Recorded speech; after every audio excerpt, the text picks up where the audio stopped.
Good evening, everyone. How are you all?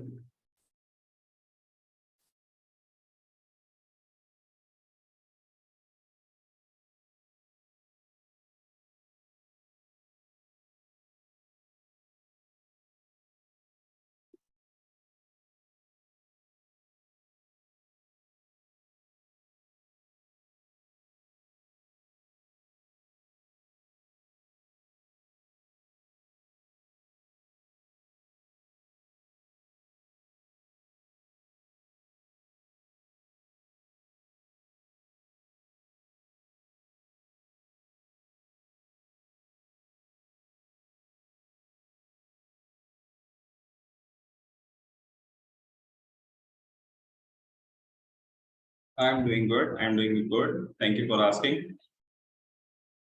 So, shall we begin? Everybody ready? Great. So, before starting up, can you guys please confirm in chat that my voice is clearly audible and that you can see my screen as well? Yes.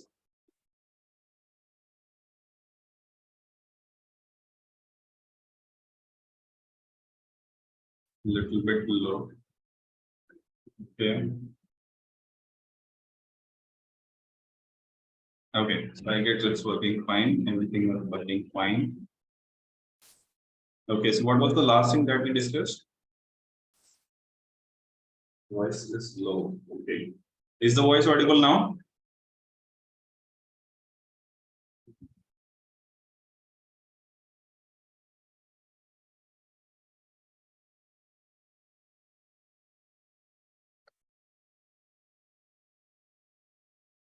Okay. I guess we are done with the operators, right?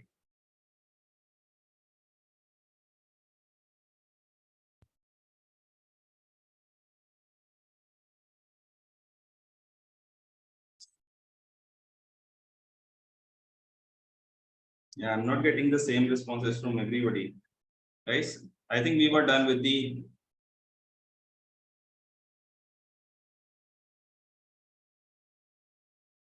I think we are done with the these operators, and I have also mentioned all the operators based on the classification type, which was, I guess, based on the number of operands involved, as well as the type of operation that is being carried out.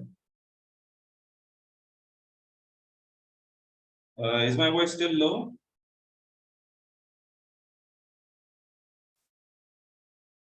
Couple of students are mentioning in chat that my voice is low. Yeah, okay. So only two people are mentioning that my voice is low. Otherwise, everybody else is saying that the voice is clearly audible. It's fine. Can you please just check your audio device if you're using a headphone or something like that?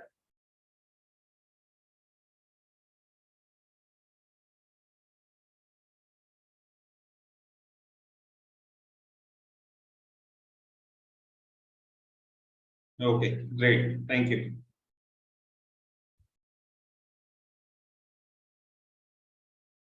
Okay, yeah. So we have completed operators yesterday, not yesterday, sorry, in the previous weekend's class. And today we are going to start with a new topic, and that topic is called control structures. Okay. So everybody ready? All set?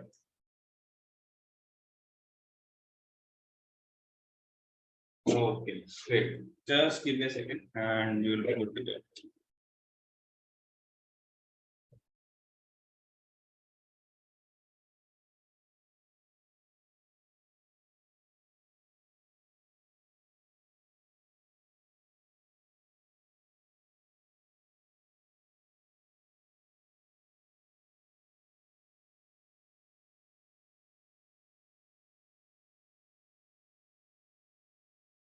Okay.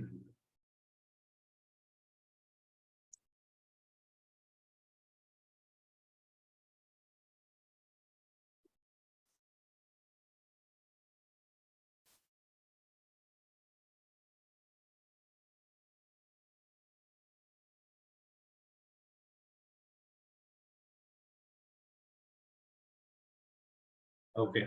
Okay, so before starting up, I think it would be better if I take some questions. People, if anybody in the class has any question regarding whatever we have covered so far, you can just put it down in the chat, and I'll take 15 minutes to go through all these questions, and then after 15 minutes, we'll start with the new topic.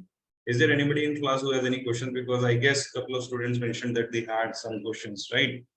Any of also used to your friends at the same time.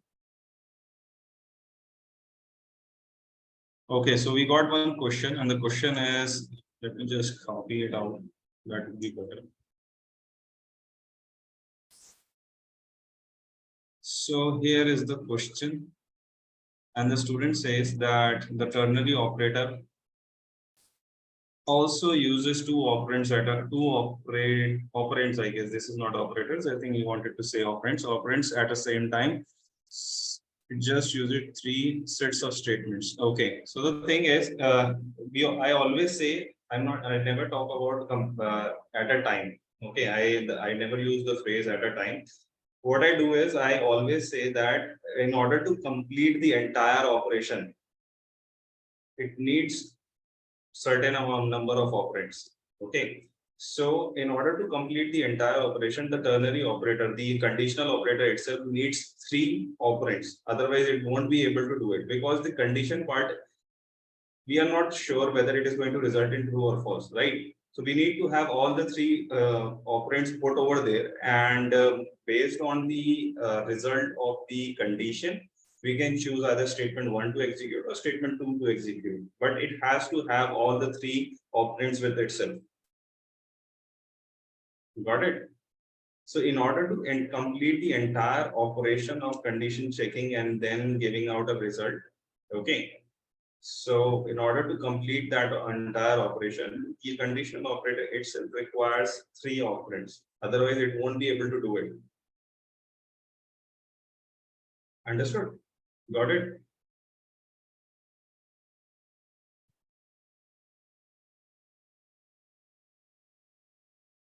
Okay, so we got a follow-up on this one. Okay, so the student is saying, let me just copy that thing again. So here it is what I have got as a follow-up on the same question. Okay, so he is saying that so if a plus b plus c is equals to 3 will also be carried forward. So no, this is not how it is going to be. Why? Because here this addition operation gets completed with these two operands itself. It is entirely complete. I'm not talking about the entire calculation. We are not talking about the calculation or the process that is being carried out. We are only talking about a one specific operation that is part of this entire calculation or the process. Got it? So this addition between a plus b is entirely completed using these two operands only. But in case of conditional operator, we must have all the three operands over there, which is the condition itself and the statement one and the statement two. Got it?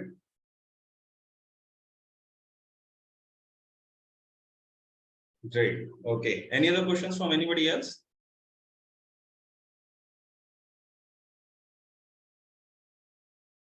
Okay, you can put them down. You can put them down in the chat. I'll help you out with that.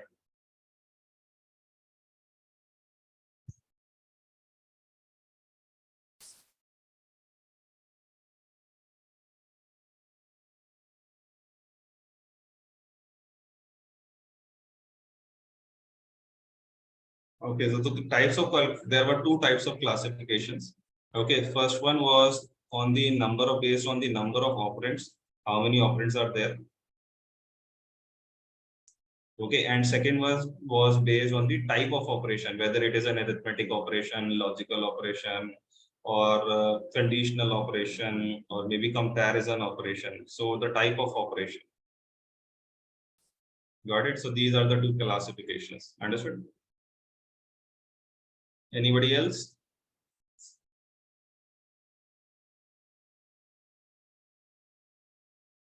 Any other questions? Anybody? People? Otherwise, we'll move forward. You want me to explain comparison operators? Okay. So the sole purpose of comparison operators is to compare two values. Okay. Let's say there is this value x and there is this value y.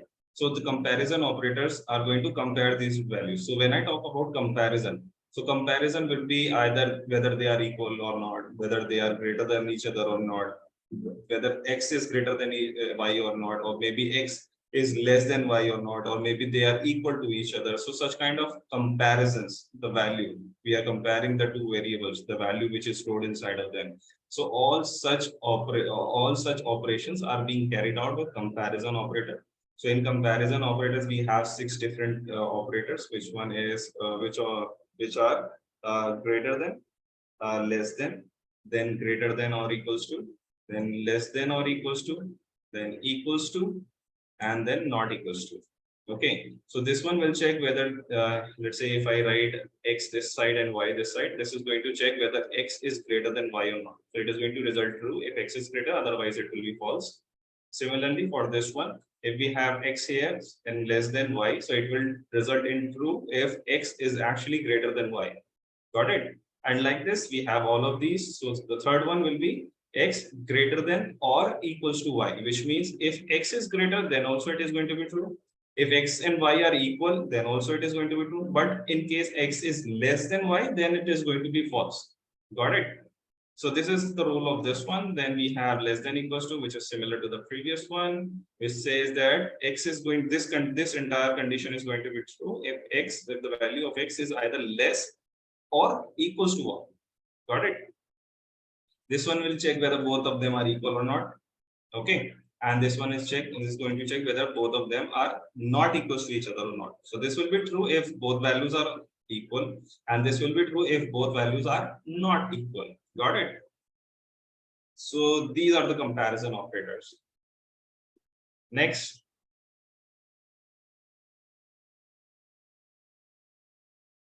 Yes, so equals to operator, this one can be used when you want to check whether both the values are equal or not. Got it? Whenever you want to find out whether these two values are equal or not, you can use equals to operator.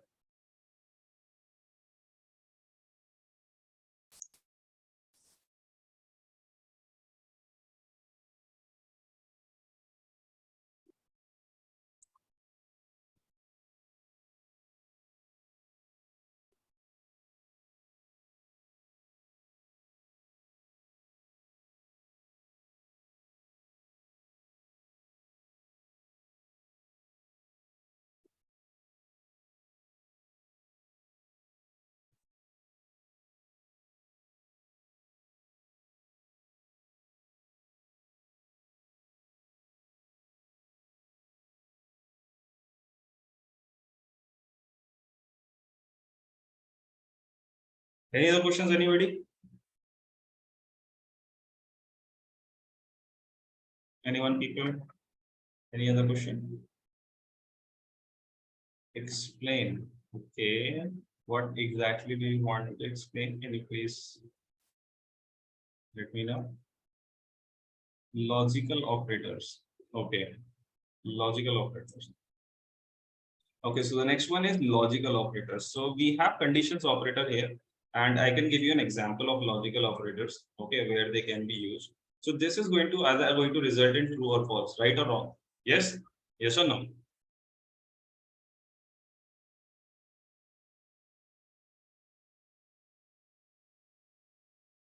Yes?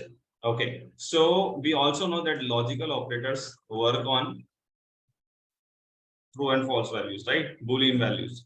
Okay. So we have truth tables. We have truth tables. I think everybody has noted down truth tables, yes or no? Which explain how the logical operators work and or not. Yeah.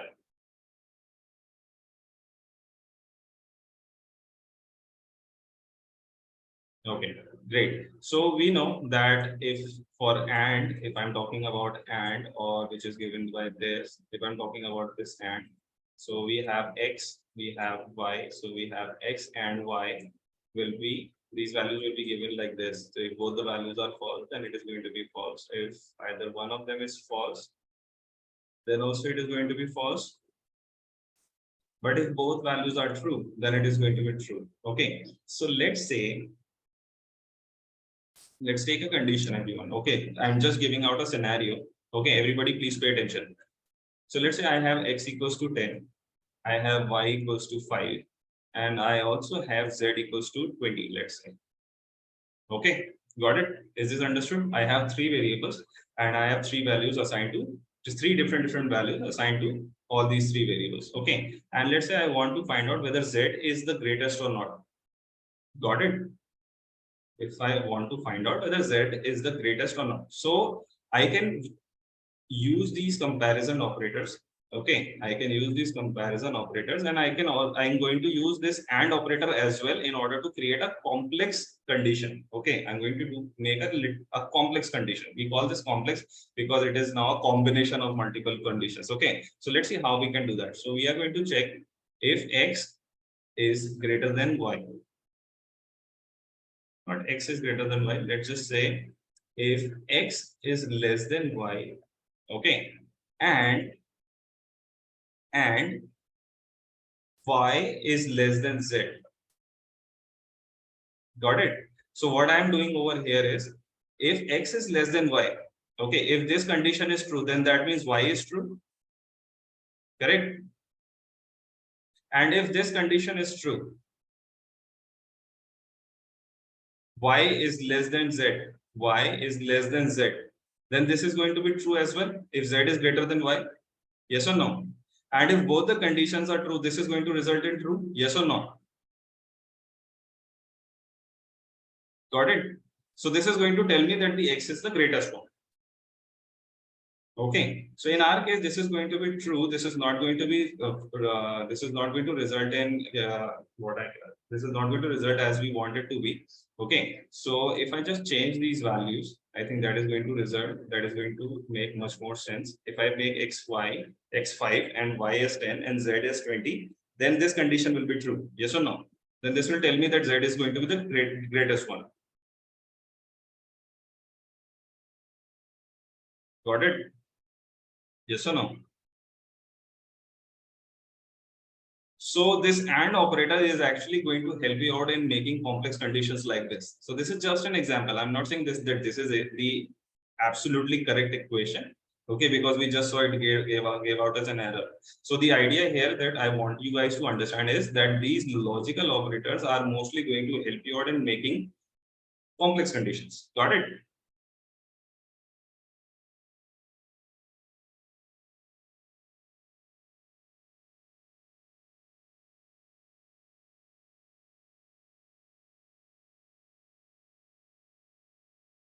This logical operator is only applicable for Boolean data types.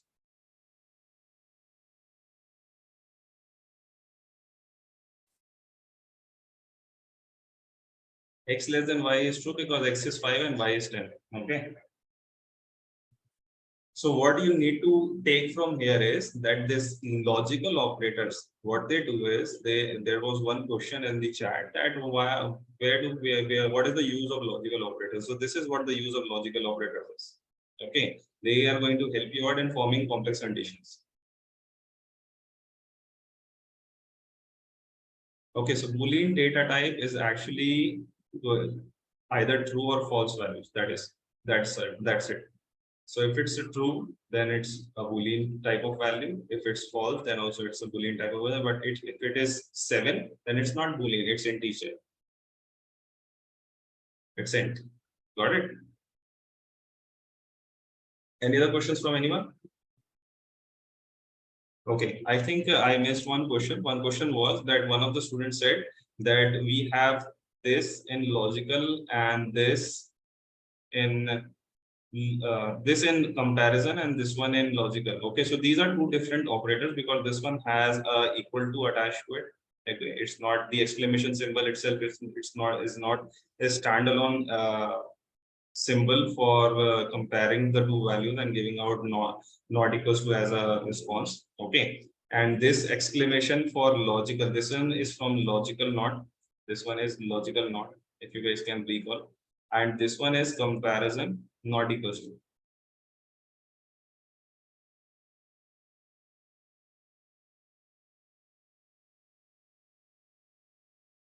Got it? So this entire thing is an operator, and this entire thing is an operator. Okay, they are not the same. It has two symbols in it. It has only one symbol in it. Got it? I think it's clear now, yeah? Yes?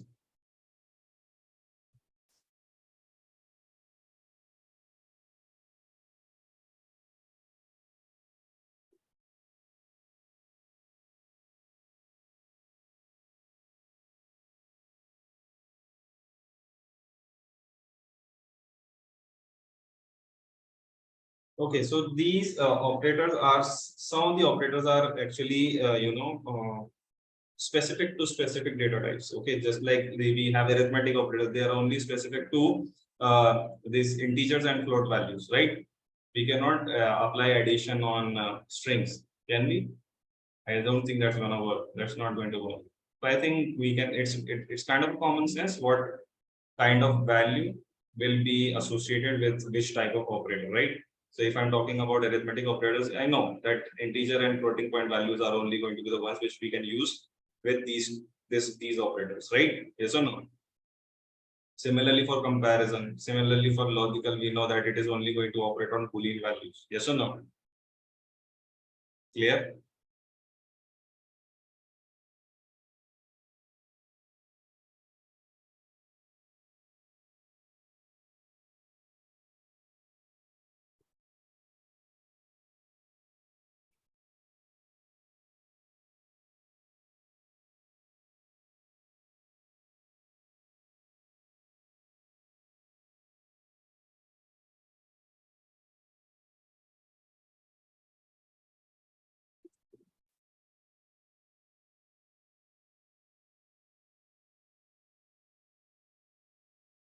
No, no, no. Boolean is this.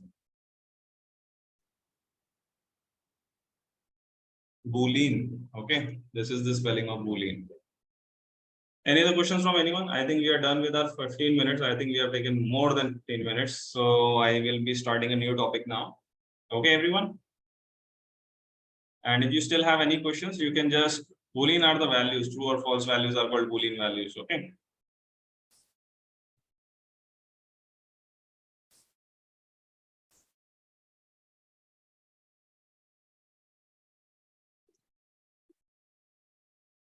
Okay. So let's start the new topic. And this topic is called control structures, everyone.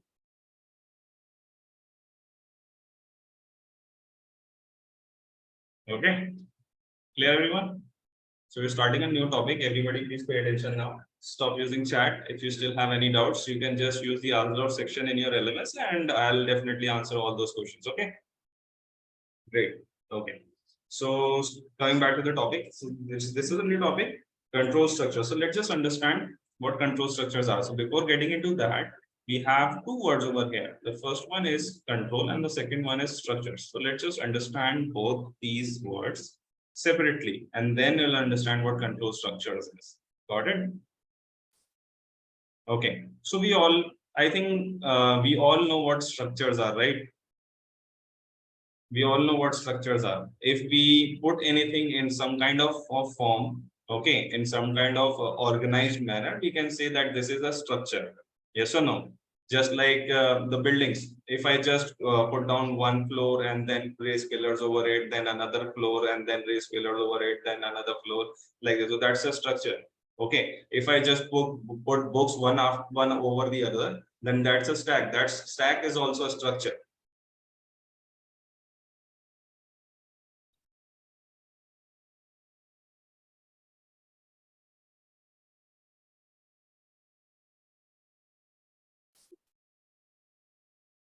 I can read your chats. I don't know what you're trying to ask over here, but I can read your chats.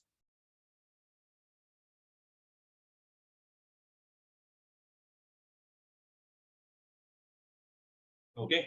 So I'm getting all your chats. Okay. So don't worry if you're worried about that. Okay. Okay. So we now know what a structure is. Yes. I think if nobody has any confusion with the definition of what a structures are. Yes or no?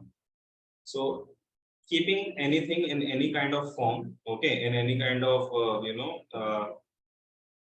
form, whether it is one over the other or side by side or something like that. So that particular entire organization is called a structure. Okay. So let's say if I have five blocks, I put them one over the other like this, then this is forming a structure. Okay. I can just put them down like this as well. So this is again a structure. Got it? So this is one type of structure. This is another type of structure. So structure is if you have something and you put it in some kind of organized form, then that particular organized form is called a structure. Got it? Is it clear now? or do you want me to give out a dictionary explanation, dictionary definition? I think it's clear to everyone. We just want to understand what a structure is, right?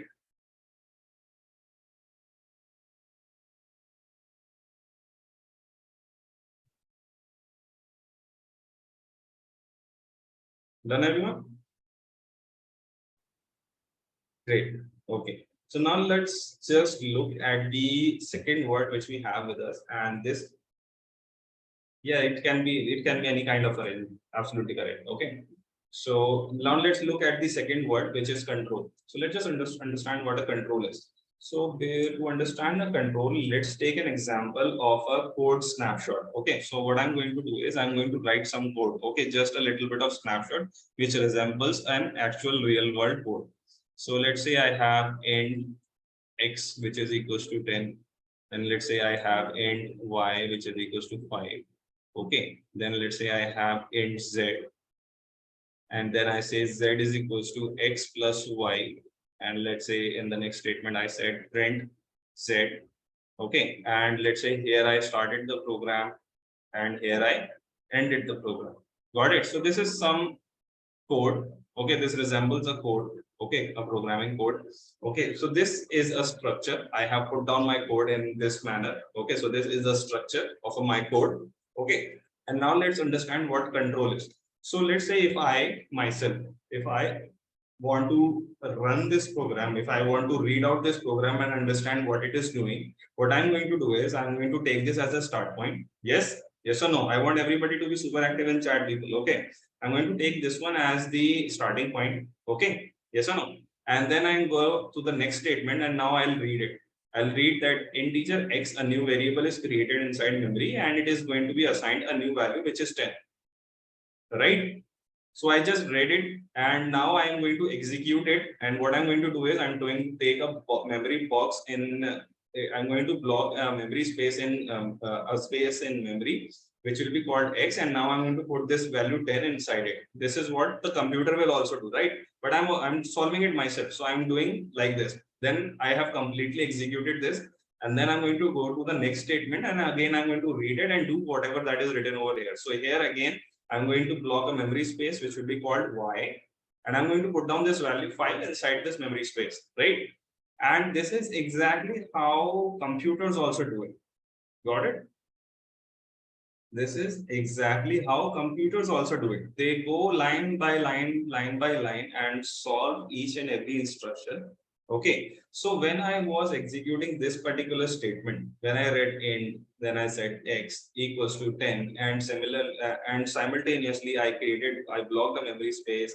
I named it x, and then I assigned or put down this value this inside this memory space, right? So when I was executing this particular part, executing this particular statement, then if this is the same thing that is being done by the computer, when the computer is running this statement, we say that control of our program is at this particular step.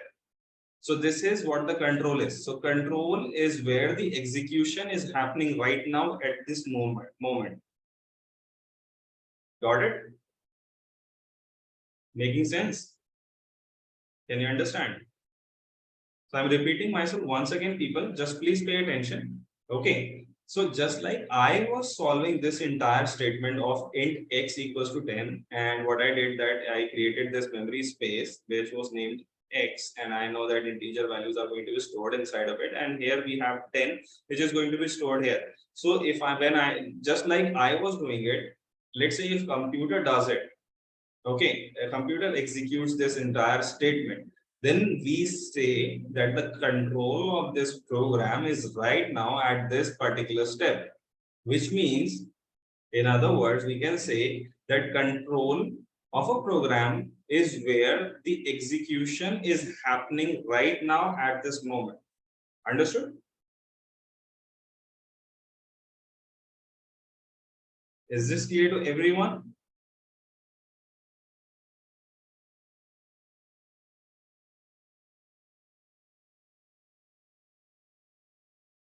Please note it down. Maybe you'll get Okay, so then I'll explain it one more time. Just note it down, everyone, and let me know in the chat once you're done.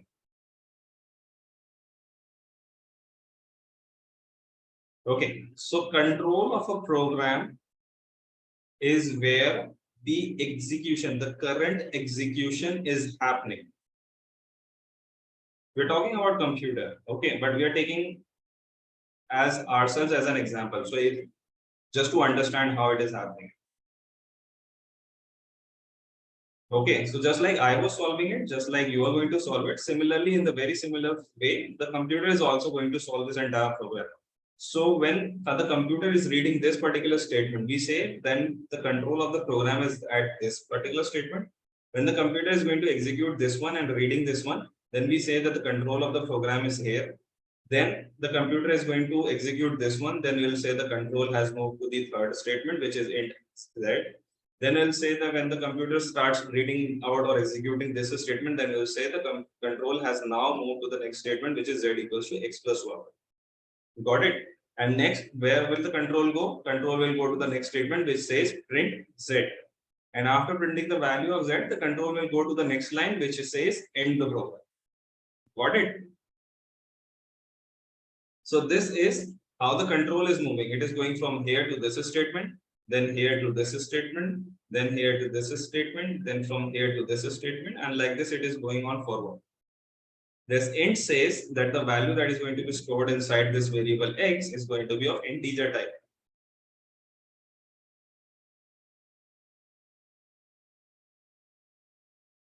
Understood by everyone? So this movement of control, this is called flow of control.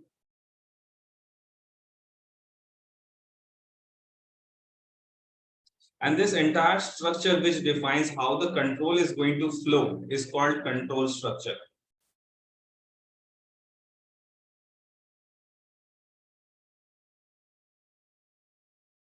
Okay. So this entire structure which defines how the flow of control is going to be, how the control is going to flow in any particular computer program, okay, or any algorithm, okay, such flow of control or such kind of structure is called control structure. Okay, so I'm repeating myself the definition of control structure. The control structure is a structure or the organization of a computer program which tells us about the flow of control or how the control is going to flow in this particular program. Got it? Understood by everyone? So this is very simplest language, a very simplest definition for this one. I think it is clear to everyone, yes or no? Yes? Trade.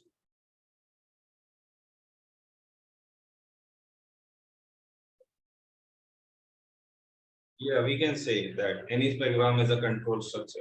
We can say that.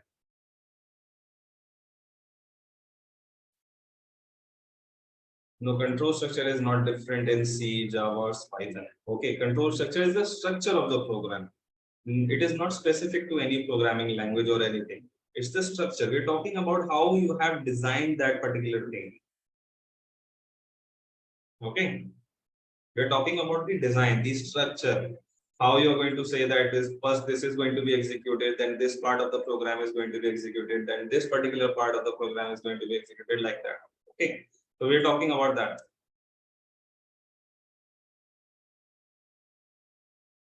Done, everyone? Yes or no? Have you all noted everything down?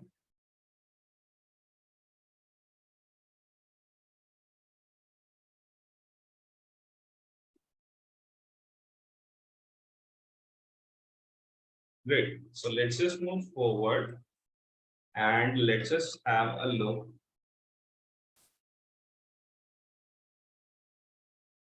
Yes, it's from top to bottom. Yes, absolutely correct. Okay, so next is types of control structures.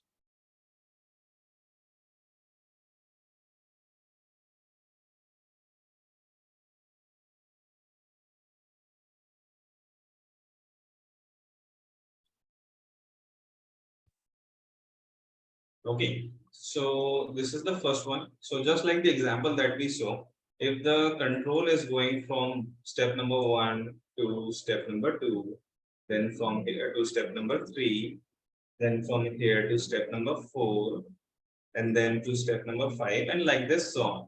Okay, so here what is happening is that, as you can see from the diagram, the step number 1 is going to be executed first, then the control will flow to step number 2 in a sequence. Then again in a sequence it will move to step number 3. Then again in a sequence it will go to step number 4, then 5, and like this it is going to proceed further. Right? Yes or no? So such type of structure, such type of control structure where the control is flowing in a sequence in from one step to the another, such type of control structures are called sequential control structures. Got it? Yes, this is something that flowcharts look like, but we will be talking about flowcharts later on. Later on, okay?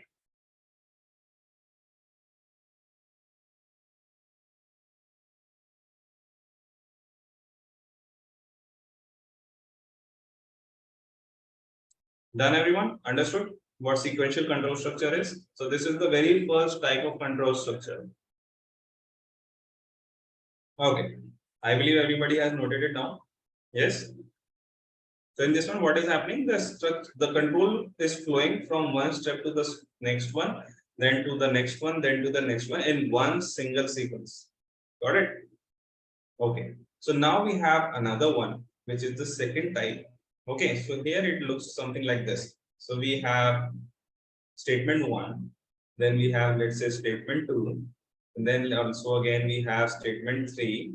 And after statement 3, what happens is that the program, for some reason or based on any kind of condition maybe, divides itself into two different branches. So here we have this branch number 1 and branch number 2. So whether it is going to proceed further in branch number 1 or branch number 2, likewise the control is going to flow. Okay, and further. So what is happening is that till here it came in one single sequence, and after from here it moved into two different directions. So maybe it is going to choose to move in this one, or maybe it is going to choose to move into this one. So it is going to be a choice, and which will be based on this particular statement, which is this one. So something like this is going to happen. Okay, something like this is going to happen. And the point to take from here is that the control structure, which is not going to be in one single sequence, but actually it is going to branch out in two different directions or maybe more. Such type of structure where branching is happening is called conditional control structure. Because here some kind of condition is going to be put in this particular step, and based on this particular condition, whether it is true or false, if this is true, program is going to go out in one direction. If it is false, it is going to go and proceed into another direction. Got it?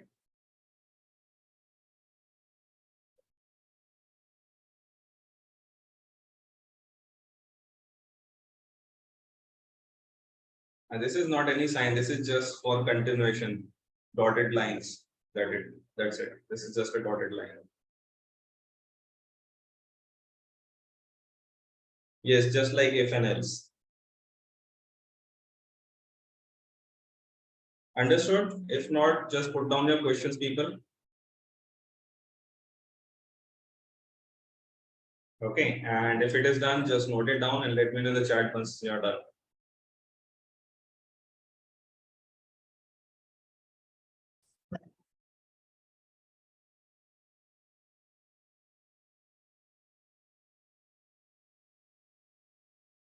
What particular part do you want me to repeat? If you can just help me out with that. Yes, it is going to eventually flow in one particular direction, but the entire structure got branched out into two parts, right? That's why we call it a conditional structure, conditional control structure. So we are talking about the entire structure, not just the flow. Okay. Here we are talking about the entire control structure. I'm not talking about the flow of control. We are not talking about the flow of control. We're talking about the entire control structure.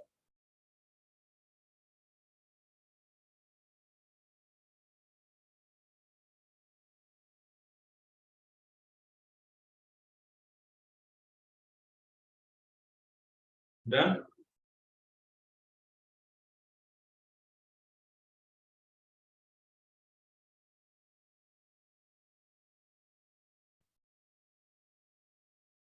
It flows in only one direction. Okay, even in conditional control structure, it is going to flow in only one direction.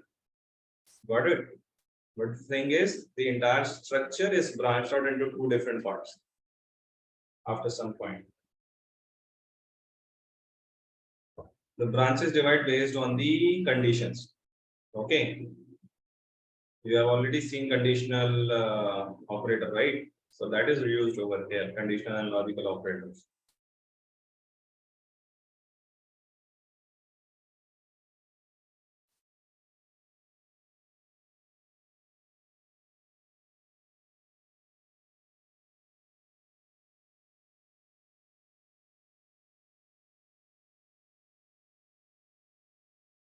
Yes, conditional means depending on the condition, it is going to proceed further. Yes. Done, everyone?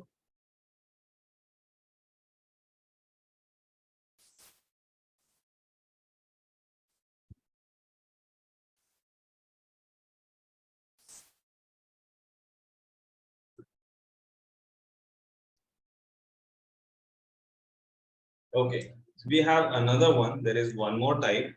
Okay. And this type is a bit different. Here it is going to look something like this. So we are going to have step number one. After step number one, the program is going to move forward to step number two. And after that, it moves forward to step number three. Then maybe to step number four. Then maybe to step number five.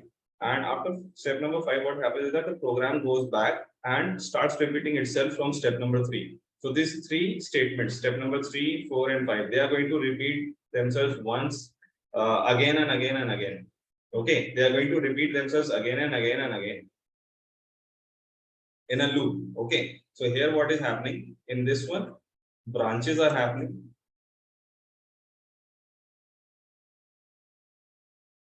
And here what is happening? Loop is happening. Loop means the, yeah, this is called loop. Exactly, absolutely correct. So loop means something is happening again and again and again in a loop, in a cycle, in a circle. Okay, so these three steps are going to be executed again and again and again. So such type of control structure where there is a repetition of steps, such type of control structure is called repetitive control structure.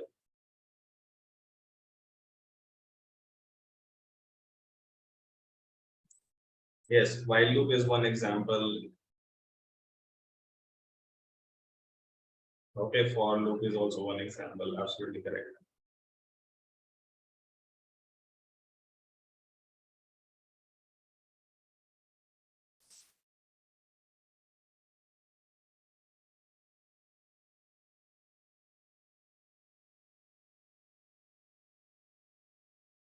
Yes, loop works until the condition is true. What exactly do you want me to, the repetitive control structure? Do you want me to repeat repetitive control structure? Is that so? Okay. So repetitive control structure is the control structure in which certain number of steps repeat themselves again and again until a certain condition is met. Okay, so that's what a repetitive control structure is. So here in our example, this step number 3, 4, and 5, this 3, 4, and 5, they are going to repeat themselves again and again and again. So since repetition is happening, so this one is called repetitive control structures. Got it? So later on, you will see that these are not finite or these are not the only thing that is going to happen, how it is going to happen. You will see that you are going to make different combinations of these three. Later on, you will see that you are going to make different combinations of these three. Okay, you yourself will be able to do that. Okay, so yeah. So these three are the all the types of control structures that we have with us. The first one is sequential, in which each and every single step comes one after the another one. Okay, in a single sequence. So that's one. That one is a sequential control structure. Okay. Second one is a conditional control structure where branches are happening. Branches occur. Okay. The control structure gets divided into two parts in two different branches, and such type of control structure is called conditional control structure. Got it? The next one is repetitive control structure where the repetition is happening. Certain number of steps are going to repeat themselves again and again and again. Got it? So please note these things down and let me know in the chat once you're done.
Because there are a couple of people in the chat who are asking for examples. Don't worry, we'll see examples, a lot of examples. Okay, so just wait for a couple of, just wait a bit. Okay, we'll see.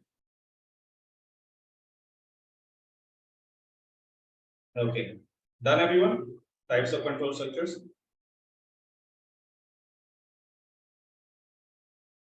Okay, great. So now we are going to move forward to the next topic, and the next topic is algorithms. The next topic is called algorithms. Okay.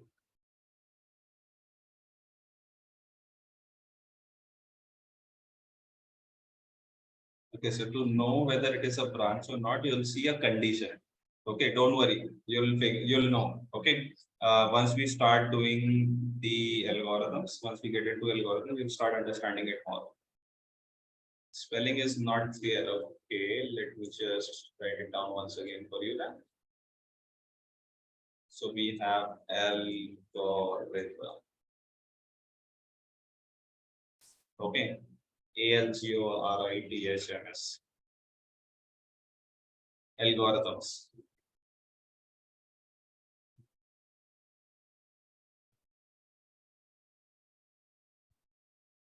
Clear? Shall we, people? Everyone?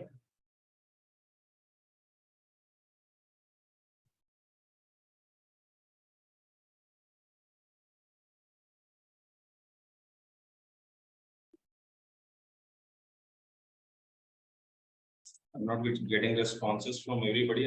Today, people are not responding in the chat box. Okay.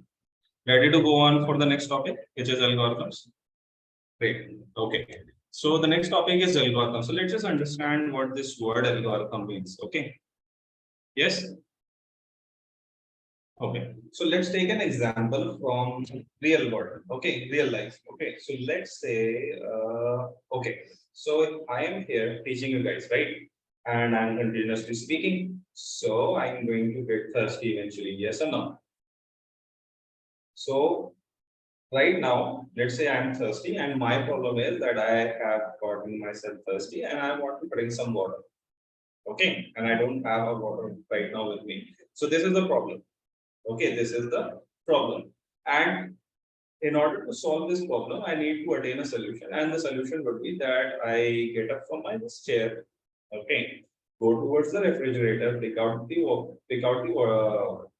water bottle, and drink the water from it. Yes or no?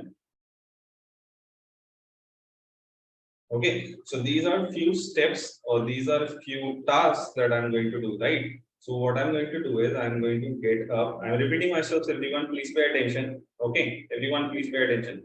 What I'm going to do is, in order to solve the problem where I'm thirsty and I want to drink some water, I'm going to do what? I'm going to just get up from the chair. Okay, is it now better? Voice, everyone? Is my voice better? A couple of students are mentioning in the chat that it has gone.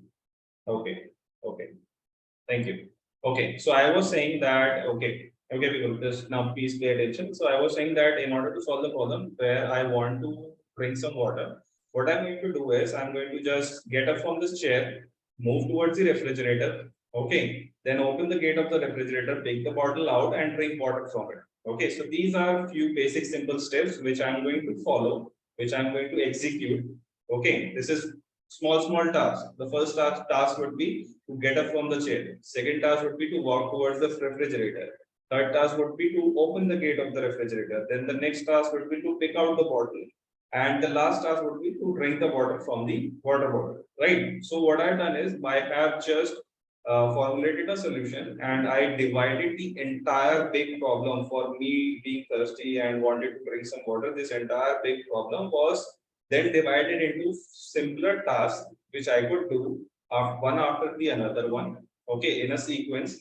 Okay, in a sequence. And when I was able to accomplish all these simple tasks, I was able to solve the bigger problem. Yes or no? which was that I was thirsty.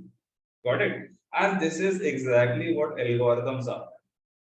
Okay, so algorithms are the simple steps or simple tasks that you carry out in order to solve big complex problems. So this is what an algorithm is. Understood everyone? Yes or no? So an algorithm is a step-by-step process to reach out to a solution of a given problem. Algorithms are step-by-step process to reach to a solution of a given problem. Is this understood by everyone? What algorithms are?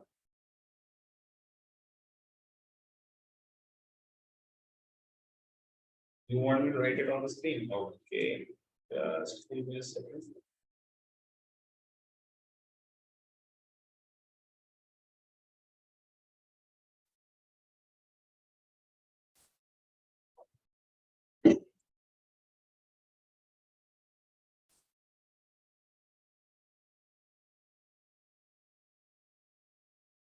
Okay. Algorithms are step-by-step process to reach to a solution of a given problem. Got it?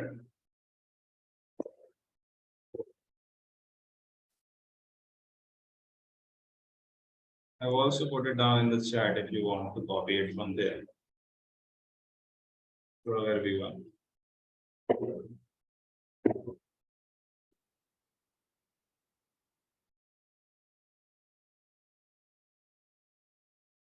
Is this understood by everyone? Yes or no? Shall we take one more example to understand the concept better? Yeah. Okay. So let's just take one more example from daily life. Okay. Okay. Okay. So the next example will be, let's just not take that one. That would be too easy. Okay. So I'm going to take a little bit different. Okay. So let's say I have a friend John and I want to send him a message to come over for a party. I'm just throwing out a spontaneous party and I want to call my friend John. Okay, so this is a problem where I've decided to throw out a spontaneous party and I want my friend to be a part of my friend John to be a part of it. Okay, so this is one thing. So I want to tell my friend John to come over. So I'm going to text him. Okay, so what I'm going to do is I'm going to use the WhatsApp application to send out a message. So this is the solution. And in order to solve this solution. So in order to solve the solution and break it down into simpler steps, what I'm going to do is I'm going to do the simple steps would be something like this. Okay, so the simple steps that I'm going to follow in order to get this problem solved are that I'm going to pick up my phone. Okay, then I'm going to locate the WhatsApp application. I'm going to open that application next. Then I'm going to locate my friend John in the conversation list. Yes or no? And then I'm going to open the conversation, type down my message, and then hit the send button. Yes or no? So this is the entire process that I'm going to follow. These are all the steps or the small tasks that I'm going to accomplish in order to send an invite to my friend John to come over for this spontaneous party that I'm throwing. Yes or no? Yes. Understood, everyone? Another example from daily life. Yeah.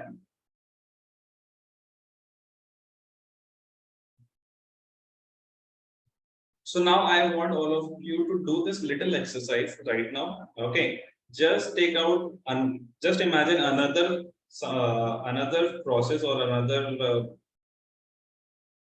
another task which you already do and try to figure out what algorithm that you are following in order to complete that task. Anything, whatever that you do in your daily life, anything. Okay, just try to figure out the algorithm that you are executing yourself. The algorithm that you are executing yourself without even knowing it. Okay, just try to figure it out in your head and let me know in the chat what you are talking, what you are thinking of. Okay, so what particular? Okay, so one is shopping app process. Okay, what about next? Watching television. Okay, switching on television. Okay, Waking up early in the morning, cooking, absolutely great. That's a great example. Cleaning clothes, again, another great example. Okay. Reaching for job interview, that's also one good example. Going to office, good. Another one is uh, buying household items, cooking breakfast, driving to work, asking mom for food, okay. Going to a trip, starting the laptop, great. So these are great examples, right? So you actually follow a couple of steps in order to which form an algorithm. Okay, you already follow a couple of steps which form an algorithm, and this algorithm you follow this entire process, and eventually you reach out to the solution of the problem that you are trying to solve. Yes or no? Yes. So what I'm trying to tell you people is that we are already in our day-to-day life, we are already designing and executing algorithms on day-to-day basis by for completing small tasks and eventually solve the bigger problem. This is something that we are already doing, right? And this is exactly what you need to tell a computer in order to do it, or in order to solve a problem. Okay, so let's say if I want my computer to buy, let's say I want to write down a code, I want to write down a code. So I'm talking about a software, but let's just relate with this one. I know you guys are data scientists, but let's just try to relate to this one. So let's say I want going to sign up on Instagram. So that's a process, right? That's a problem that I don't have an Instagram account and I want to sign up on that one, right? So that's a process, that's a problem, and I want to what I'm going to do is I'm going to just open Instagram or no, not Instagram. What I'm going to do is I'm going to download the Instagram application. Okay, then I'm going to click on the create account option. Then I'm going to fill out my details and then hit the submit button. And then the Instagram is going to ask me for a profile picture maybe. And done. That is how I can create my Instagram account. Yes or no? So that was the process. Something like this we do every single day in our day-to-day life. So this is what algorithms are. You follow some step-by-step process in order to reach to the solution of a given problem. A problem could be anything, and based on that problem, your steps could be anything. And one more thing. So one single problem can have multiple solutions. So just like this, one single problem can have multiple algorithms, multiple types of algorithms in order to reach out for the solution as well. Got it? But the end result would be the same. Is this understood by everyone? So please note everything down that you have understood. Let me know in the chat once you're done.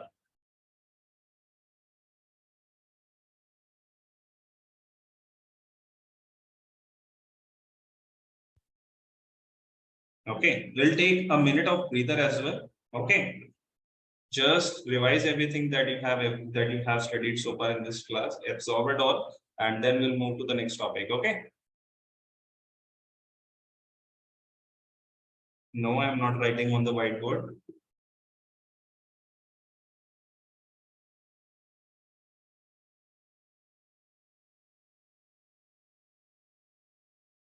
Okay, so my name is Farhad Khan. I have already told this in the first class.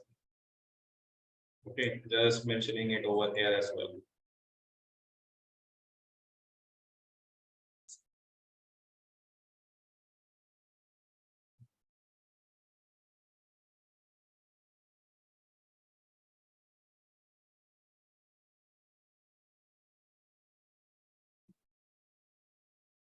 Okay, so I have written the definition of algorithm and everything else you have to write it yourself. Okay.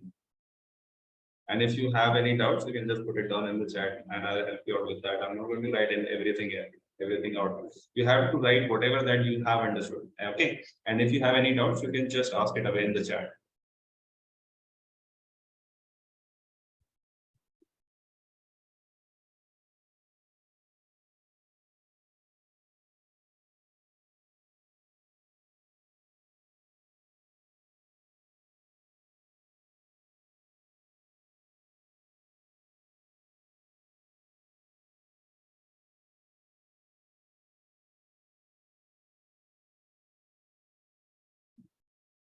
So these things are for programming languages. So that would be Python, not SQL. But SQL also works in the similar fashion. Not exactly the same way, but similar. I'm very fast. Okay. Am I going really fast, people? If yes, just let me know, and I'll just pace myself down because two people have just mentioned that I'm going quite faster today. Okay, I'll pace myself down. Okay, don't worry. Thank you for mentioning.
Done, everyone? Yeah.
Okay. Okay. So there are two ways. Okay, there are two methods. So what we are going to do next is we are going to design few algorithms. Okay. Yes or no?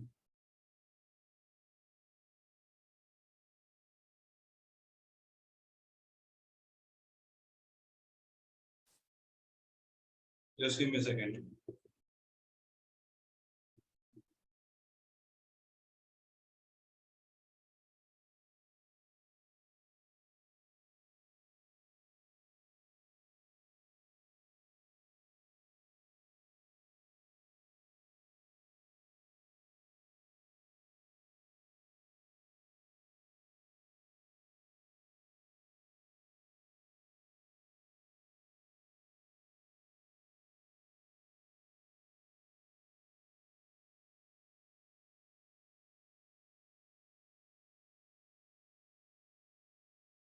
Okay.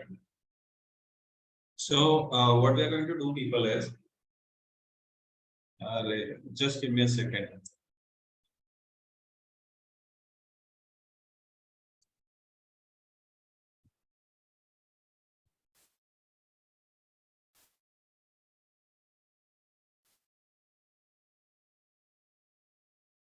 Okay. Now, so what we are going to do, people, is we are going to design few algorithms. Okay, we'll understand. So this is the practical part that everybody was asking about in the chat. Okay, so now we are going to do the practical. So this is what we are going to do here is we are going to design the algorithm and understand how programs are eventually created. Okay, got it? Understood? Yes or no? So there are two ways of doing that. The first one is by using flowcharts. Okay, so this is one method.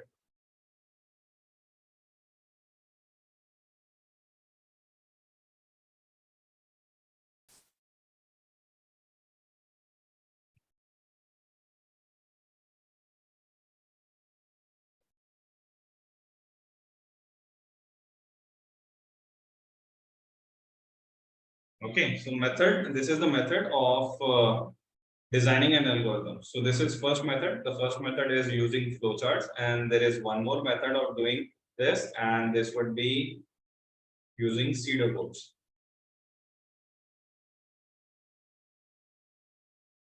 Understood? So there are two methods. My screen is stuck. Okay, so let me just reshare it. Just give me a second. Is it visible now? The screen? Can you see the screen now?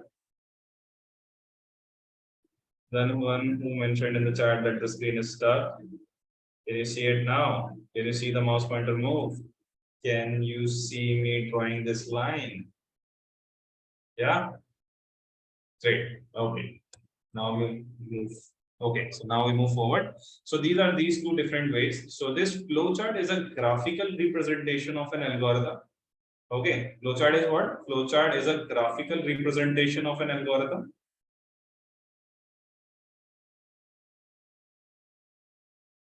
And this pseudocode is a textual representation of an algorithm. Understood? So when I say graphical representation, then that means there are going to be some images, some drawings, some symbols that are going to be involved, right? Yes or no? So here symbols are used. Okay, and when I say textual representation, then that means that this is going to be some kind of statements or commands or maybe paragraphs or articles, something like this. Yes or no? So this is going to be a textual format, right? So this is what we get with this statement that pseudocodes are going to be in the form of commands or maybe some commands or maybe some paragraph or article, something like that. Okay, so it will be in textual format. So yes, since this is in textual format, so we have few keywords or command words. You can also call them command words, but the correct word is keywords. Keywords means which is already has some meaning for the computers. Okay. So the one of the student is mentioning that she or he is getting double voice. Is that so? Is everybody getting the same? Is my voice repeating? Is there a reverberation in the sound? Yeah. Okay. So everybody else is saying that it is not like that. Can you please check your audio device maybe? Can you please do that? Okay. One more student said that it is repeating. Okay. Just let me just. Okay. Thanks. It's working now. Okay. It's okay working. Okay. Great. Yeah. So maybe that was a network issue in the middle.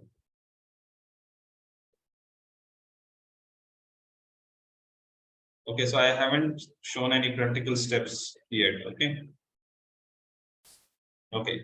So understood by everyone. So these are the two ways or two methods in which we can design algorithms. Okay. So the algorithms are step-by-step process, a step-by-step process to reach to a solution of a given problem. Okay. And there are two ways by which we can do that. Okay. So first one is flowchart. Second one is pseudocode. Flowchart is a graphical representation of the algorithms, and pseudocode is a textual representation of the algorithms.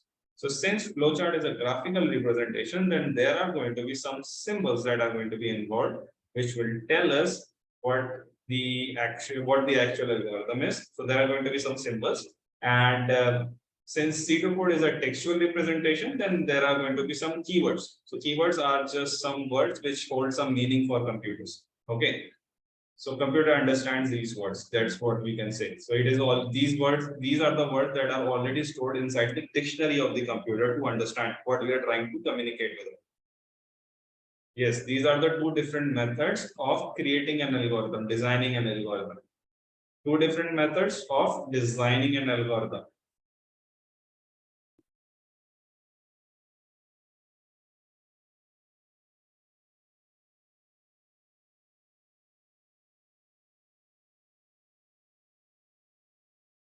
Understood, everyone? Yes or no?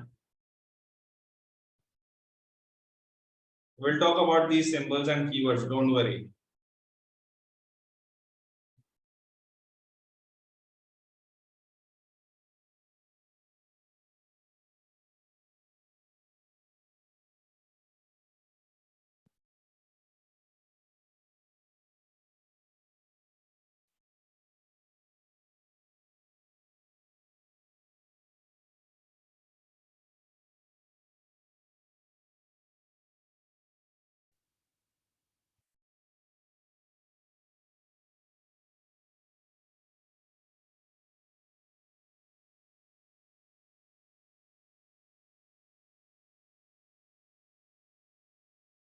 Okay. So now let's just understand. Let's just get more into flowcharts. Okay. So these flowcharts have symbols in them, right? We have seen that these flowcharts have a couple of symbols associated with them, which makes us understand the algorithm better. Yes or no? So let's just understand what are these different types of symbols that we have in flowchart. Okay. So what we are going to discuss is we are going to discuss the flow symbols that are there in flowchart.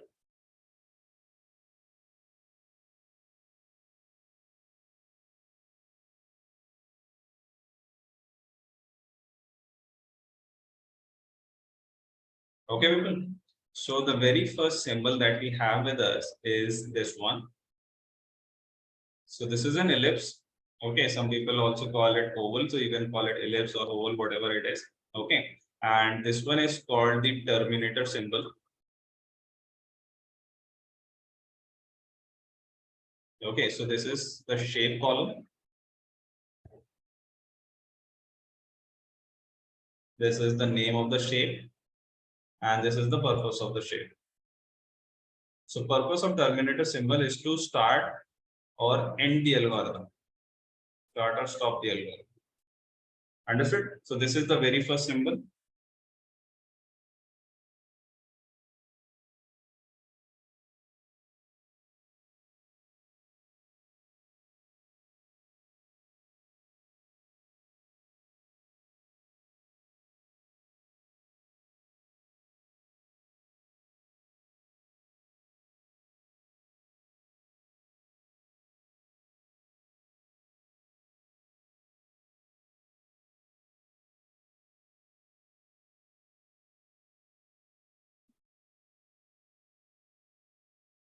Okay, done. The next one is this one, which is a rectangle. Okay, this one is called the process box. And what we do in this one is we actually write down the steps which are showing out some process or maybe some kind of calculation. Okay, so if there is some calculation that is there that is going to happen in our algorithms, then all those calculations are being put inside this rectangle shape, which is called process box. Understood? Clear, everyone? Yes or no?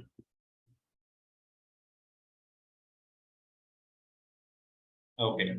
After this one, the next is this parallelogram shape.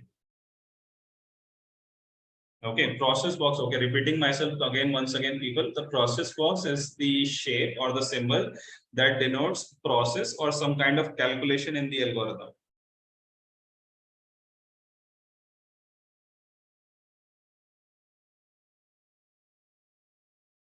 So this one is actually ellipse.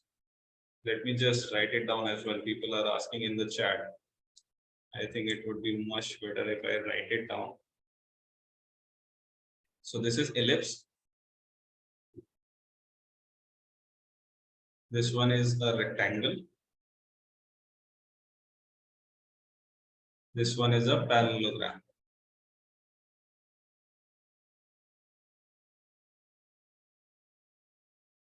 Okay, parallelogram. This one is called input output box. Okay, this IO means input output. Yes, this one is terminator. This is what we call it. Okay. So this one shows the input output statement. If you want to make some take some input from the user, then that particular step is going to be written inside this one. Or maybe if you want to output something to this user, then that thing is also going to be done using this parallelogram itself, which is input output box, the IO box. Understood? Yes or no? So ellipse is the name of this shape. Okay, in geometric terms, in geometry from mathematics, if you have studied geometry, I think you can relate that this particular shape is called ellipse. This one is called rectangle in geometry. This one is called parallelogram in geometry. Okay, this terminator symbol is with this name terminator is with respect to the flowcharts. Okay, so in flowchart, we call this shape as terminator. We call this one as process box. We call this one as IO box.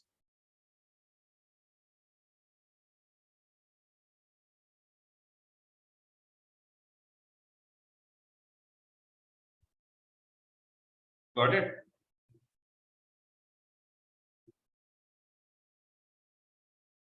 Okay.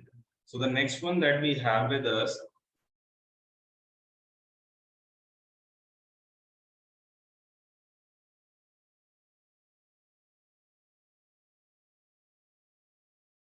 is this rhombus.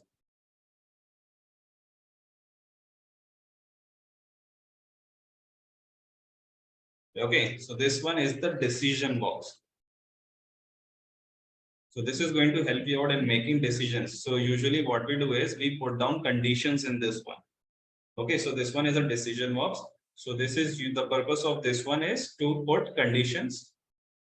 And after that one, the program is going to branch out eventually. So this is going to put down conditions in the program or the algorithm.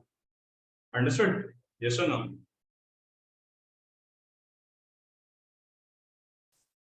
And the last one that we are going to use is this one. This one is called arrow. This one is arrow.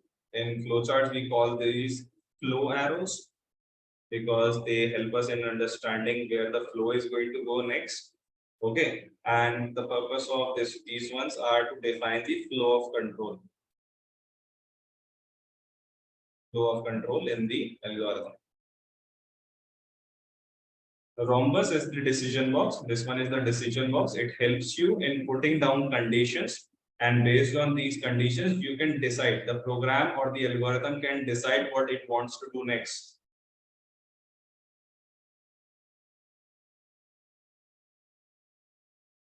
Understood? So these are 5 basic symbols. In flowchart, there are a lot more symbols. Okay, so there are tens. I think there are a lot of symbols. There are a lot more symbols. But these are the 5 basic ones which we are going to utilize. Okay, if you are curious about the other symbols, you can just go ahead over the internet and search them out. Okay. But for now, we are only going to use these ones and create the algorithm. So these are the basic ones. Understood?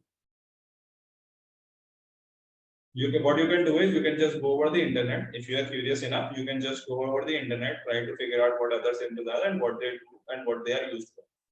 Understood? But these are the 5 basic types, and we are only going to use these ones only in the classes. Understood? Please note these things down and let me know in the chat once you're done. Okay, so parallelogram is for input output. So if you want to input, maybe you want to take some data from the user, like the Instagram application, it takes my email address, password, my name, my username. Okay, it asks me for details, right? So for such kind of statements, for such kind of process, you are going to use this parallelogram. Or maybe you want to output something, you want to show something to the user. Then for that particular steps, for all those kind of steps also, you are going to use this parallelogram only. So this is what the use of parallelogram is. And for arrows define in which direction the control is going to flow from one step to the another one. So these are called flow arrows. IO box. This is IO box. IO means input output box. Okay. And this one is rhombus. Rhombus helps you in deciding. So what is going to happen is here is that you are going to put down a condition in this one. And this condition will actually is going to help the program or the algorithm decide what it needs to do next.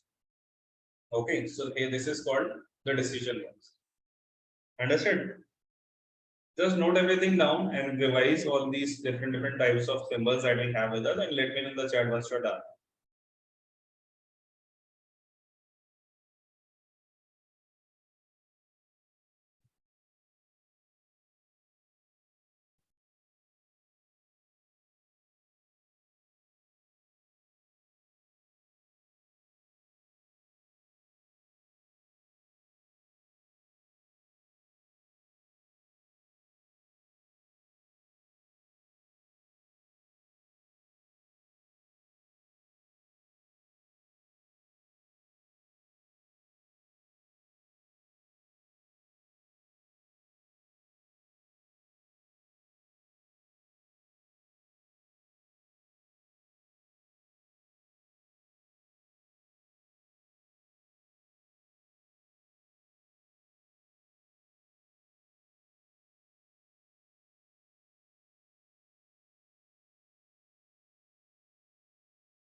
So we won't be using the connector symbol. That's why I haven't showed it in the class. Okay.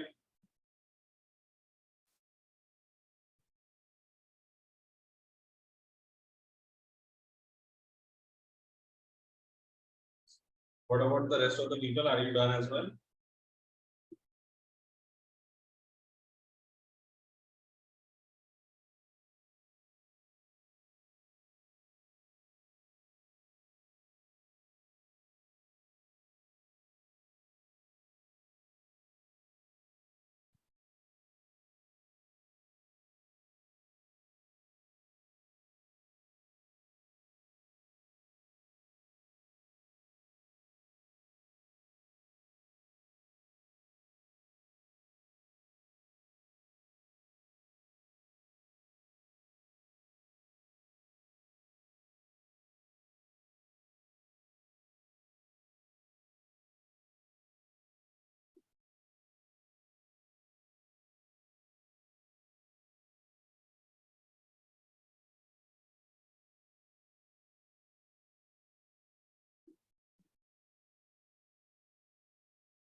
Done, everyone?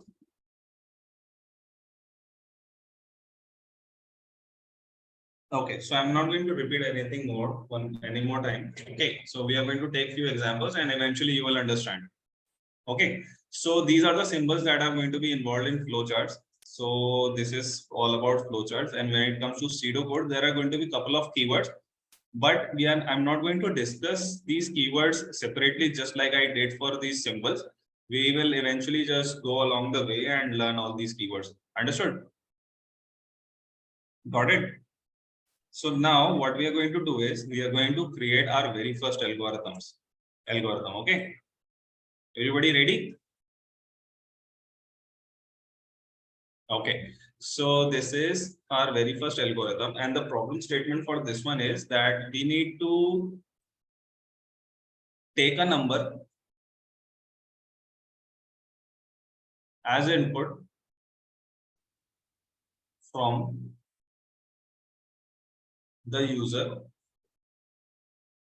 and then print this number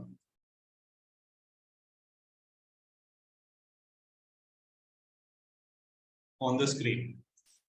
So this is the problem statement that we have, people. Okay, understood? I think it is very simple and easily understood by everyone. Yes or no? Is the problem statement clear to everyone? Great. So now what I'm going to do is I'm going to just draw a flowchart or design an algorithm for this one. So we are going to start the program or start the algorithm. Then the flow is going to move in this direction. And what I'm going to do next is, since I am supposed to take a number from the user, then this is going to be stored in memory. Yes or no?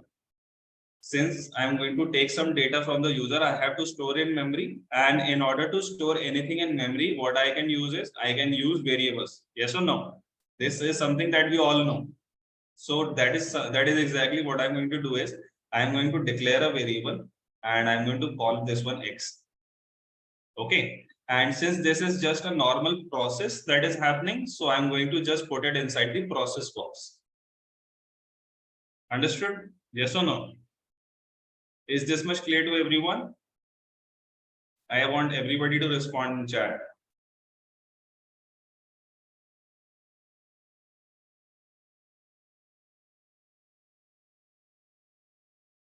Okay, you can put down the data type as well. If you want, you can put down the data type as well, like int.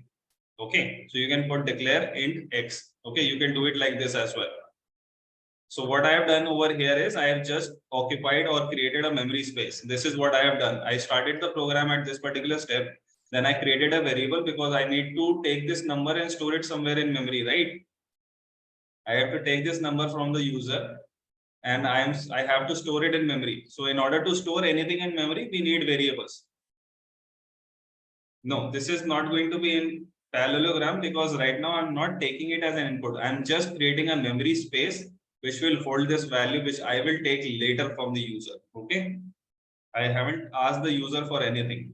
This is just a memory space that I'm blocking for my number which I'm going to get from the user. That's why it's not in parallelogram. It's just a simple process and it has been put inside the process box. Clear? Yes or no? Great. So next, what I'm going to do is I am going to, since I have to take this number, so I'm going to ask my user to give me a number, right? Otherwise, how he or she will understand that he or she has to give me a number, yes or no? So in order for them to give me a number, I have to ask. So for that, I'm going to output something on the screen. Okay. And what I'm going to output, so I'm going to print out a message. And what will that be message? That message will be enter a number. So by reading this, the user will understand that he or she has to enter a number. Yes or no? And since this is something that we are outputting on the screen, so I'm going to use the input output box.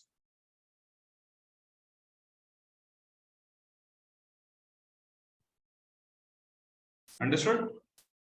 Is this much clear to everyone? Yes?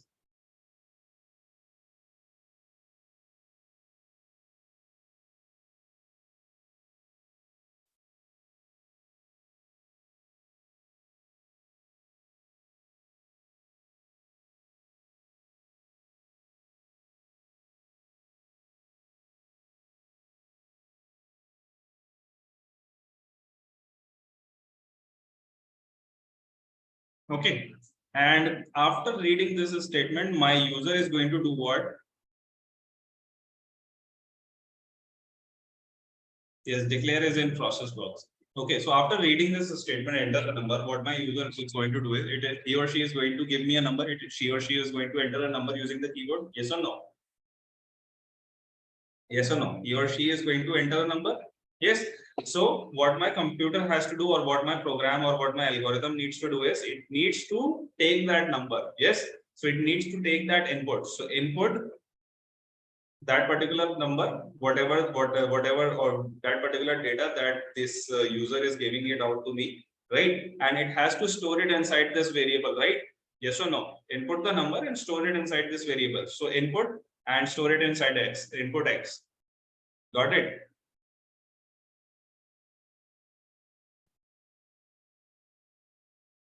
Understood, everyone? So this is how we take the input. We write input and then the name of the variable in which we are supposed to store that particular variable.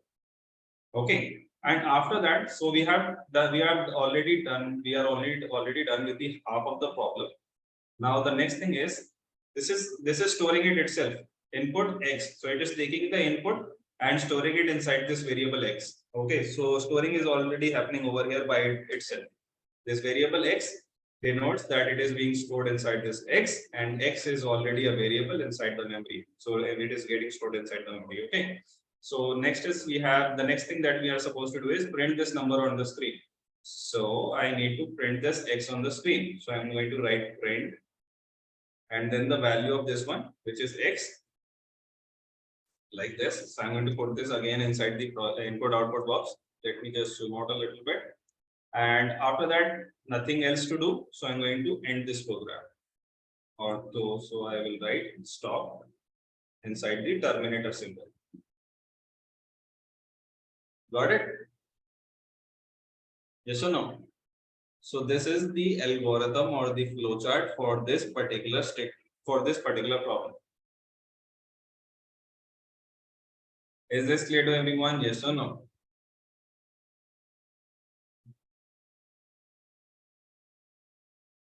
Okay. So now let's just understand and try to execute this particular algorithm. Shall we? Shall we try to execute this particular algorithm? How computer is going to execute it? Because we are going to do that. Okay. So when it comes to execution, there are going to be two parts of the program, two parts of the execution. First is whatever that is happening inside the memory.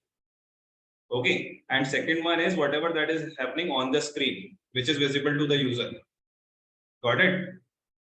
Yes, input X is in parallelogram. This input X is in parallelogram. Okay. So whenever we are executing any program, so there is going to be something that is happening inside the memory of the computer, and there is going to be something that is visible on the screen to the user. Yes or no? So this is exactly how we are going to divide this execution into two parts. The first part will be of memory and second part will be of output. Okay. Output means whatever that is visible on the screen. So let's just start this execution. So execution will start from here and then the control will go to this particular statement. At this particular statement, what is going to happen is that inside memory, a memory space will be created, which will be called X. And right now, nothing is inside there because we haven't declared any value for X. At this particular statement, we haven't declared anything. So right now it is empty. So it's just a memory space which has been created and it is called X. Understood? So this is what has happened. This is what has happened at this particular step, step number 2. Understood by everyone? Yes or no? Come on, everybody, please respond in chat. Okay, so those who are saying no, please mention your confusion.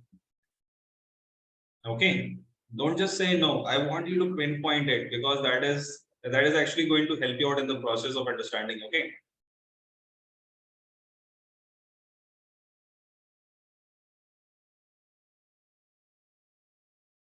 Okay, so I'm going to explain the second step once again. Okay, just pay attention, everyone. So after completely executing step number 1, we are going to go to the step number 2. The program is going to the computer is going to execute step number 2. Okay, in step number 2, what is happening? So in step number 2 is we have declare int X. So we are supposed to declare this variable. So whenever we are declaring a variable, what happens at that particular step is when this line is executing, a memory space is going to be created, right? And this memory space is going to be called X.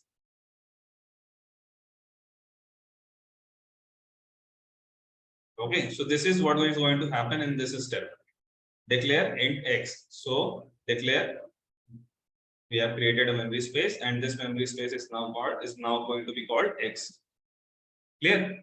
In the next step, we have print enter a number. So this is a message since it is enclosed as a string in double inverted comma. So this is a message that we want to be printed on the screen. So this is going to be printed on the screen as it is. So this is visible to the computer, or this is visible to the user. So user will see enter a number as a message printed on the screen. So this is the screen.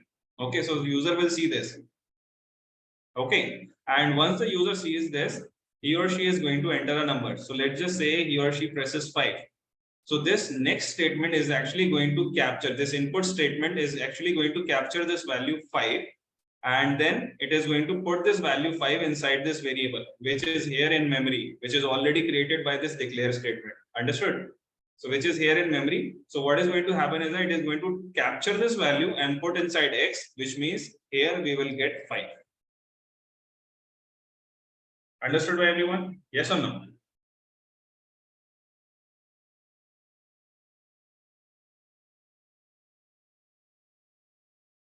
Yes, this is exactly how Python also works. Okay.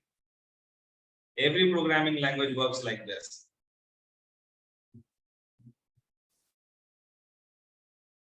Understood, everyone?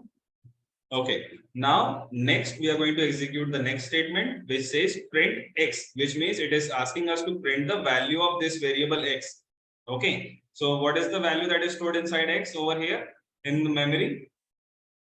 5. So, 5 is going to be printed on the screen as it is. And then the program is going to stop. So, this is what is going to be visible to the user, and this is what is happening inside the memory. Understood by everyone?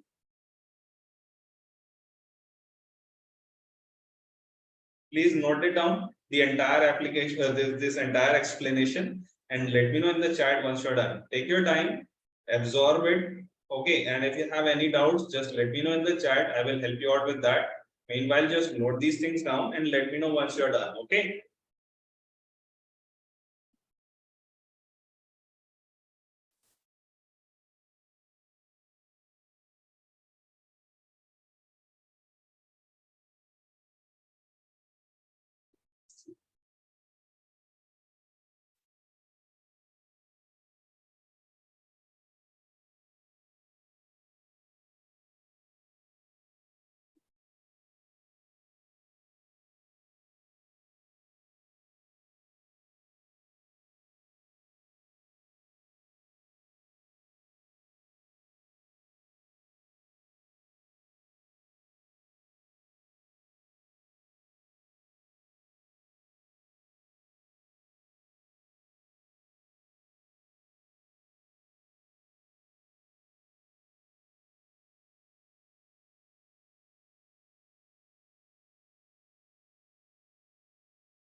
Okay, so there is a student who is mentioning how to know which particular shape we are supposed to use. Okay, so I've already explained the purpose of each shape. Okay, and once we start practicing them more and more, you'll understand which particular shape you are supposed to use. So, like if you are printing something on the screen, then it is going to be an IO box, right? Which is a parallelogram. If you are taking an input, then again it's an IO operation. So we are going to use the parallelogram once again. Okay, and let's say if there is just some process that is happening, no input output. So in just like declare x, no input output is happening, nothing related to the screen is happening over here. So that's a process. So rectangle is going to be used. Okay, got it?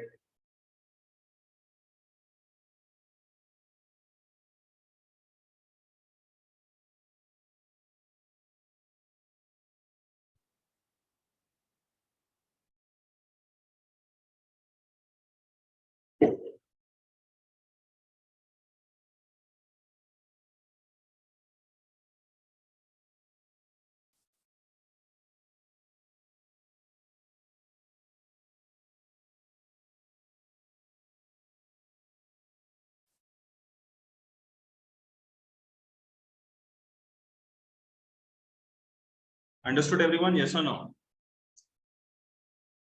Okay, so now let's take a look at the pseudocode of the same problem. Okay, so this was the flowchart.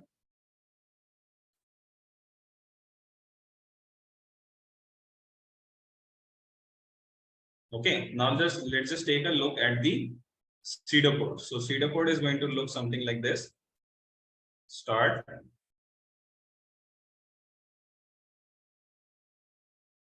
declare X,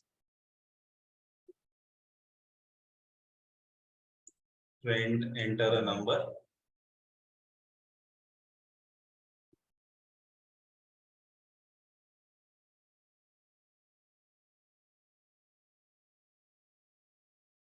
Input X, print X, and the last would be stop the program. So this will be the pseudocode for this exact same problem. Pseudocode.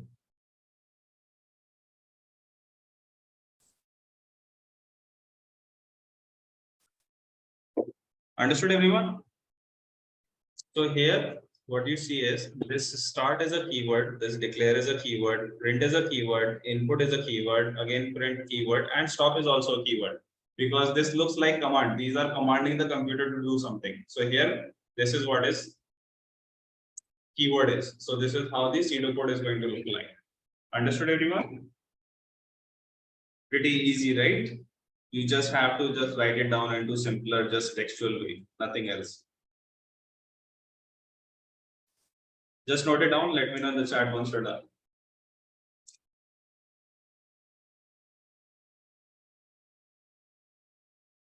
Yes, both are exactly same. Done? Okay. So guys, if you can just pay attention a little bit over here, is that in this particular flow chart, if you pay attention, yes, writing like this using these bullet points, these numbers, okay, step by step, you are writing it out in points, right? So this is what pseudocode is. Step number one, then step number two, step number three, like this. Okay. You can also write step one, step two. You can also write step over here, step one, then start, step two, declare. That's also there. You can write it like this as well. Okay. Okay. So I was saying, everybody, please pay attention to this flow chart. In this, everything is happening in a sequence, one after the another one. Yes or no? So this was the first step, then flow moved to the second one, then the third one, then fourth one, then fifth, then sixth, and so on. Yes or no? So we can say that this one belongs to the sequential control structures. Here, the control structure of this particular algorithm is sequential control structure.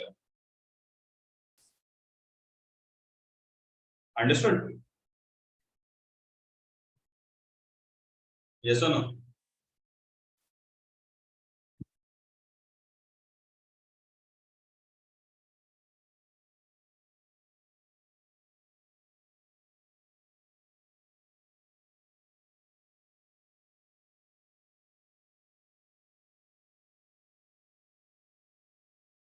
No, X is not repeating. X is a variable, right? We can repeat it as many times. We can use it actually as many times as we want.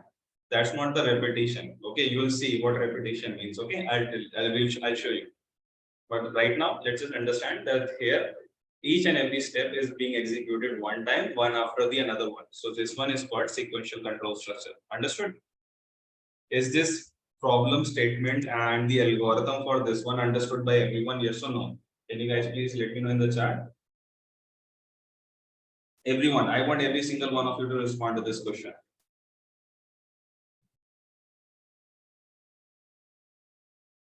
Great. Okay, nice.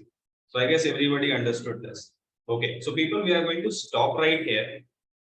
Okay, I'm not going to take anything else, but I'm going to give you guys a homework which you can just do it, and let's just meet up tomorrow in the class with that homework. So your homework will be to design a flowchart as well as a pseudocode algorithm. Design an algorithm using flowchart as well as a pseudocode, and the problem statement will be that you need to take two numbers. Okay, you need to take two numbers from the user, and you need to add these two numbers and then print the result on the screen. Understood? What do you need to do? You need to take two numbers from the user, add them, and then print the result on the screen. So I'm going to write it down as well. You can just copy it. So next one will be to take two numbers as input,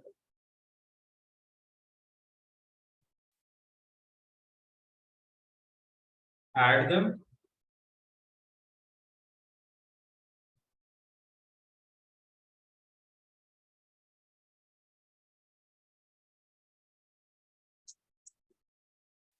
and print the result on the screen.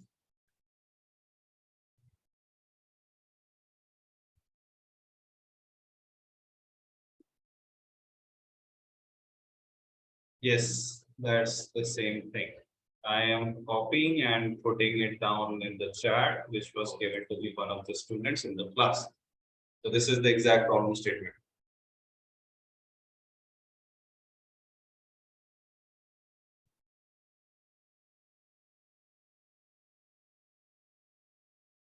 Thank you. Okay, so this is going to be the homework. You need to design an algorithm using flowchart as well as Cedar code, and come back tomorrow in tomorrow's class, and we'll discuss this first, and then we'll move to the next.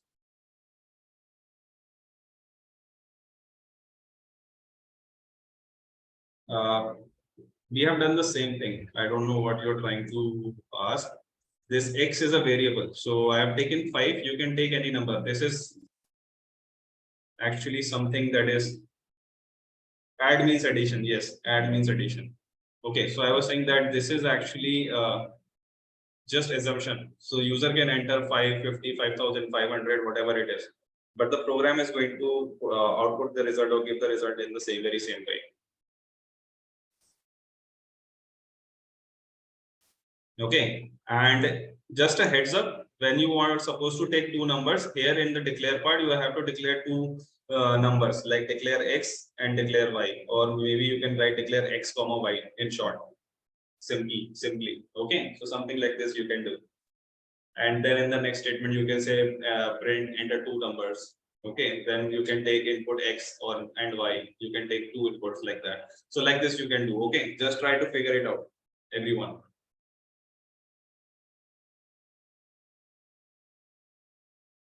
This is for this you need to create a new algorithm, just like this one I have created in the class. Okay, you need to create an algorithm for this problem statement. Okay, this is what you're supposed to do. Understood, everyone? Yes or no? So this is going to be your homework, and let's catch up once again tomorrow and next tomorrow, everyone, in the next class. And bye bye, everyone. Today we'll be discussing more problems. We'll be creating a lot of algorithms, and I'm going to give you a lot of homework as well. So this is what we are going to do tomorrow. And tomorrow we are going to put an end to programming foundation.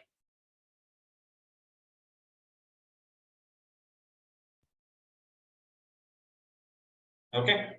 So I'll see you guys tomorrow. Until then, have a great night. If it's night, have a great day. Okay. And let's meet up once again in tomorrow's class. Till then, bye bye, everyone.